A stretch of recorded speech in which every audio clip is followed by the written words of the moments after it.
دو قسم کی سوسائٹی میں خرابیاں آتی ہیں. ایک خرابی کہلاتی ہے عقیدے اور نظریے کی خرابی، اور ایک خرابی کہلاتی ہے عملی خرابی، عمل میں انسان خراب ہو. ان دونوں قسم کی خرابیوں کی اصلاح کو اصلاح کہا جاتا ہے، تزکیہ کہا جاتا ہے.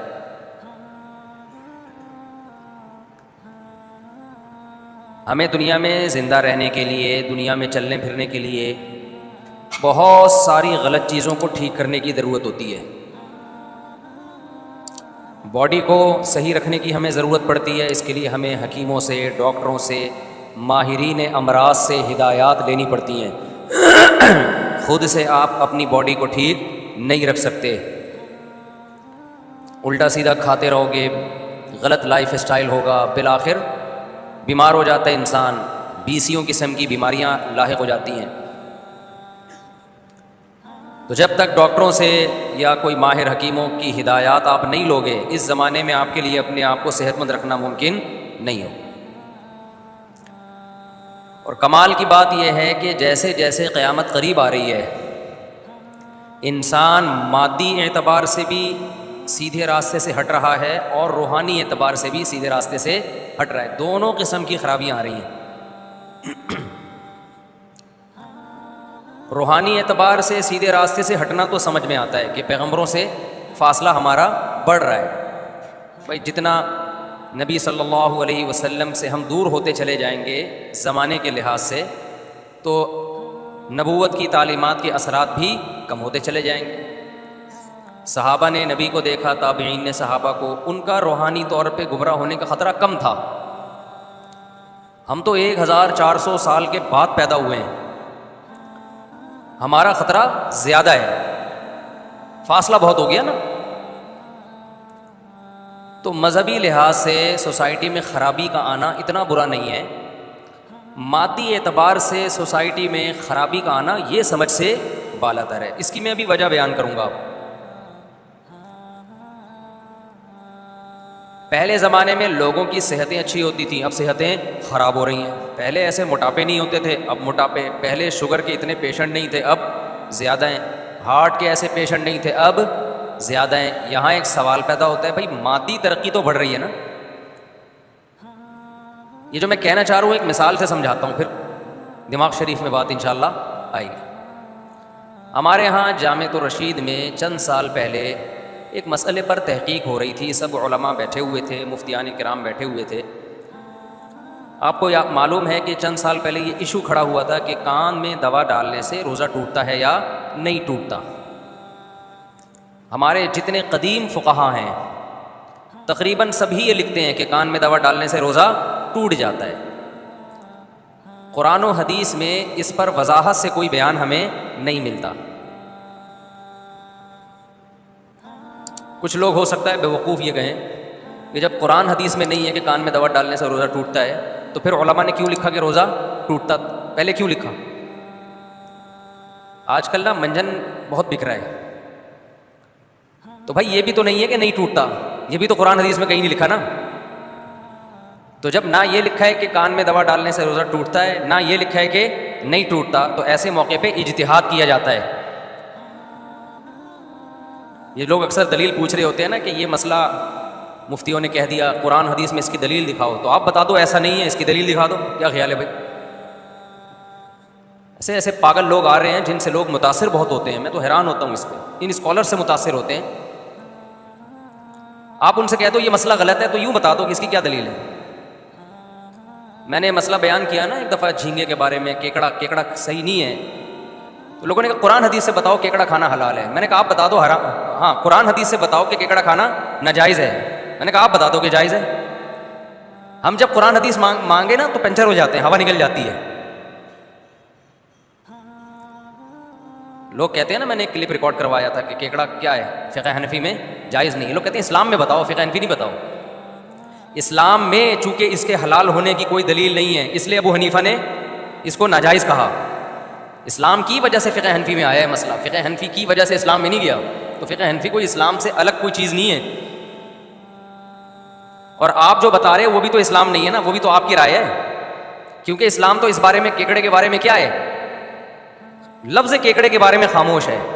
جب خاموش ہے تو پھر دیگر دلائل دیکھے جاتے ہیں کہ اس سے کیا پتہ چل رہا ہے حلال والے زیادہ ہیں یا حرام والے زیادہ ہیں. اپنی رائے کو اسلام کہتے ہیں, ابو حنیفہ کی رائے کو حنفی فقہ کہتے ہیں لوگ, اور اسلام کے مقابلے میں لاتے ہیں. تو آپ کی بھی تحقیق اگر قرآن و حدیث سے ہے, ابو حنیفہ کی بھی قرآن و حدیث سے ہے, تو دونوں اسلام ہے. صحیح بات یہ ہے کہ اس میں صحیح والا کون سا ہے. تو ابو حنیفہ کی رائے میں غلطی کا امکان کم ہے, آپ کی رائے میں غلطی کا امکان زیادہ ہے. یوں تعبیر ہونی چاہیے.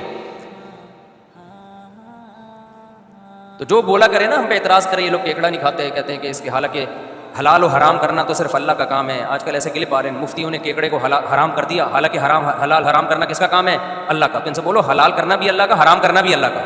اگر آپ کہتے ہو کیکڑے کے بارے میں حرام ہونے پر کوئی حدیث نہیں ہے تو آپ حلال ہونے پر دکھا دو, حلال ہونے پر بھی تو نہیں ہے. اب یہاں اجتہاد ہوگا, پھر جب اجتہاد ہوتا ہے تو فقہا کا اختلاف بھی ہوتا ہے, اور پھر تقلید ہی کرنی پڑتی ہے. آپ کرتے تقلید ہو اپنے مولویوں کی, لیبل لگاتے ہو محقق ہیں, قرآن حدیث کو مانتے ہیں, یہ جھوٹ بول رہے ہو, یہ منجن کسی اور کے سامنے بیچا کرو جا کے. میرا موضوع ہٹ جاتا ہے کیونکہ اس کی فضول چیزیں بہت آ رہی ہیں مارکیٹ میں. سیدھا سیدھا بولو بھائی میں امام شافعی کو فالو کرتا ہوں, میں جاہل ہوں, میں امام شافعی کو فالو کرتا ہوں, پھر ہر مسئلے میں انہی کو فالو کرتا ہوں. یہ نہیں کہ کیکڑا کھانے کے لیے شافعی بنتا ہوں اور جہاں کوئی آسانی نظر آئے تو حنفی بن جاتا ہوں. ہم کبھی شافعیوں پہ اعتراض نہیں کرتے. وہ کہتے ہیں بھائی ہمارے پاس علم کامل نہیں ہے, ہم امام شافعی کو فالو کرتے ہیں, اہل سنت والجماعت کے امام ہیں اور ان کی تحقیق ہے, تو پھر ہر چیز میں انہی کو فالو کرتے ہیں. یہ نہیں ہوتا کہ بغیر ولی کے لڑکی نے جب گھر سے بھاگنا ہو تو پھر حنفی کو فالو کرے گی, اور کیکڑا کھانا ہو تو کس کو. میرے پاس ایسے اہل حدیث کے فون آئے ہیں, کیکڑا کھانے کے لیے اہل حدیث ہیں, لڑکی سے ابا کی مرضی کے بغیر شادی کرنے کے لیے فقہ حنفی سے فتویٰ لے رہے ہیں. یہ مذاق بنا رہے ہیں دین کو, کچھ بھی نہیں ہے. باقی جو کہتا ہے نا سمندر کی ہر مخلوق حلال ہے, حرام ہونے کی کوئی دلیل نہیں ہے اس سے, اور پانی کی ہر مخلوق, تو کیکڑا پانی میں بھی رہتا ہے اور خشکی میں بھی, مگرمچھ پانی میں بھی رہتا ہے اور خشکی میں بھی, کچھوا پانی میں بھی رہتا ہے اور خشکی میں بھی. تو پھر کیکڑا حلال نہیں ہے, پھر کچھوا اور مگرمچھ بھی حلال ہے, اس کے انڈے بھی کھایا کرو. اس لیے جس نے ابو حنیفہ کو پڑھا ہے نا, خدا کی قسم گہرائی میں جا کے, وہ کہے گا ابو حنیفہ نے واقعی قرآن و سنت کو بہت ڈیپتھ میں جا کے ایکسپلین کیا امت کے سامنے. یہ لوگ ہم سے ابو حنیفہ چھڑوا کے کہتے ہیں نبی کے پہ آ جاؤ. ہمیں پتہ ہے نبی کی, یہ ابو حنیفہ چھڑوا کے نبی پہ نہیں لا رہے, یہ ابو حنیفہ چھڑوا کے اپنی رائے پہ لے کر آ رہے ہیں, اس کو نبی کی رائے قرار دے رہے ہیں. ہمیں جو سمجھ میں آ رہا ہے وہ نبی کے, ابو حنیفہ جو تھے وہ نبی کو نہیں سمجھا انہوں نے. اٹھا کر پھینک دو باہر گلی میں, نئی تہذیب کے انڈے ہیں بیڈ کو گندے کو انگلش میں ڈرٹی, تھوڑا انگلش کا تڑکا, شعر پرانا ہو گیا نا. اٹھا کر پھینک دو باہر گلی میں, اٹھا کر پھینک دو باہر اسٹریٹ میں, نیو تہذیب کے انڈے ہیں ڈرٹی. یہ شعر پرانا ہو گیا تو تھوڑا میں نے ٹیسٹ چینج کیا اس کا. تو اچھا کمال کی بات ہے, جب ہم جواب میں کوئی کلپ ریکارڈ کرواتے ہیں نا ان کے کمنٹس میں, اس کا ایسے لوگ جو اعتراض کرتے ہیں نا ابو حنیفہ پہ یا علماء پہ, تو جب ہم کلپ ان کے کمنٹس میں نا لنک شیئر ڈال دیتے ہیں تو فوراً لنک اڑا دیتے ہیں وہ لوگ. حالانکہ آپ اگر تحقیق محقق ہو تو بھائی دونوں کی رائے کو سنو. آپ کمنٹس میں سے وہ اڑا کیوں رہے ہو؟ یہ کہتے ہیں نا سب کو سننا چاہیے, تو اپنے مخالف کو سننے کا حوصلہ تو پیدا کرو. لیکن آپ نے ان لوگوں کا ظرف بہت تھوڑا دیکھا ہوگا. یہ کہتے ہیں دعویٰ کرتے ہیں سب کو سنو, لیکن کمنٹس میں اس طرح کے تمام کمنٹس اور لنک ڈیلیٹ کر کے بتا رہے ہوتے ہیں کہ ہمارے علاوہ کسی کو بھی نہیں سنو. منجن کی بہت ساری قسمیں میرے بھائی, جیسے منجن قرآن و سنت کے نام پہ بیچا جاتا ہے نا, ایسے ہی منجن یہ کہہ کے بھی بیچا جاتا ہے کہ دوسرا منجن بیچ رہا ہے. دوسروں پہ منجن بیچنے کا الزام لگا کے بھی اپنا منجن ٹائٹ طریقے سے بیچا جاتا ہے. ہم اپنے ٹاپک کی طرف آتے ہیں, کیا ہم ساس بہو کے جھگڑے لے کے بیٹھ گئے. تو ہر شاخ پہ الو بیٹھا ہے, انجام گلستان کیا ہوگا. ہر شاخ پہ, ہر چینل پہ ایک الو بیٹھا ہوا ہے جو کہہ رہا ہے کہ میں ہوں جو قرآن و حدیث کو بتاؤں گا. تو یہ سمجھو ہر باغ میں جب ہر شاخ پہ پھول کے بجائے الو اور تتلیوں کی بجائے الو آ کے بیٹھ جائے تو گلستان کا انجام کیا ہوگا. تو ہم یہ لے کے چل رہے تھے میرے بھائی, جو قدیم فقہا ہیں میرے بھائی وہی ٹھیک ہے. تو میں وہ واقعہ بیان کر رہا تھا, جامعۃ الرشید میں مجلس تحقیق ہو رہی تھی. تقریباً تمام قدیم فقہا نے یہ بات لکھی کہ کان میں دوا ڈالنے سے روزہ ٹوٹ جاتا ہے, کیونکہ یہ مسئلہ قرآن و حدیث میں صراحتاً مذکور نہیں ہے. جب مذکور نہیں ہے تو اجتہاد کیا. اب اجتہاد کسے کہتے ہیں, قیاس کسے کہتے ہیں, کہ بھائی ہمیں اس سے ملتی جلتی قرآن و سنت میں مثالیں ملتی ہیں تو انہی پر قیاس کر لیا جائے گا اس کو بھی. تو دیکھا کہ بھائی دماغ یا معدہ ایسی چیز ہے جس میں کوئی بھی چیز جاتی ہے تو روزہ شریعت ٹوٹنے کا حکم لگاتی ہے. جیسے ناک میں دوا ڈالنے سے بھی روزہ ٹوٹتا ہے نا. تو فقہا نے فتویٰ یہ دیا کہ بھائی چونکہ کان میں دوا ڈالنے سے وہ دوا دماغ تک پہنچتی ہے, کوئی کان کا پردہ ہے یا سوراخ ہے. ان کا خیال یہ تھا ہم جو سنتے ہیں تو یہ کوئی سوراخ ہوگا نا جو دماغ تک آواز پہنچ رہی ہے. تو انہوں نے فتویٰ دے دیا کہ بھائی کان میں دوا ڈالنے سے روزہ ٹوٹ جاتا ہے. اسی فتوے پر امت عمل کرتی آ رہی تھی اور قرآن حدیث میں اس کا کوئی تذکرہ تھا نہیں واضح. اگر ہوتا تو پھر تو 2 اور 2 4 کی طرح ہو جاتا نا مسئلہ. آج جب میڈیکل سائنس نے بہت زیادہ ترقی کی تو ڈاکٹروں نے بتایا کہ بھائی کان میں دماغ تک پہنچنے کا کوئی راستہ نہیں ہے, کوئی سرے سے پائپ, کوئی جھلی بھی نہیں ہے جہاں سے کوئی پانی یا دوا سرایت کر کے کہاں تک پہنچ جائے, دماغ تک. جب میڈیکل سائنس کی یہ تحقیق آئی تو دارالعلوم کرنگی میں بھی علماء کے اجلاس ہوئے, جامعۃ الرشید میں بھی, بنوری ٹاؤن میں بھی, اور بھی بہت سارے مدارس میں, کہ بھائی یہ تو مسئلے کی بیس ہی یہی تھی کہ دماغ تک دوا پہنچ رہی ہے, یہ تو پہنچ ہی نہیں رہی, ڈاکٹر کہہ رہے ہیں. اب جب ہمارے یہاں اجلاس ہوا دارالعلوم کرنگی نے تو فتویٰ دیا کہ اس سے رجوع کر لیا کہ بھائی کان میں دوا ڈالنے سے روزہ نہیں ٹوٹتا. ان کی رائے تھی, فتویٰ اسی پہ دے دیا انہوں نے, اور یہی ہماری رائے بھی ہے کہ کیونکہ اس کی بیس ہی ختم ہو گئی نا. علماء نے جو اجتہاد کیا تھا وہ تو اس بیس پہ کیا تھا نا کہ دماغ تک کچھ پہنچ رہا ہے, تو پہنچ ہی نہیں رہا. بنوری ٹاؤن میں بھی ہوا, ان کی وہی رائے ہے جو قدیم فقہا کی رائے ہے, وہ بھی اجتہادی مسائل میں کوئی ایک جانب پہ آپ بہت زیادہ سختی نہیں کر سکتے.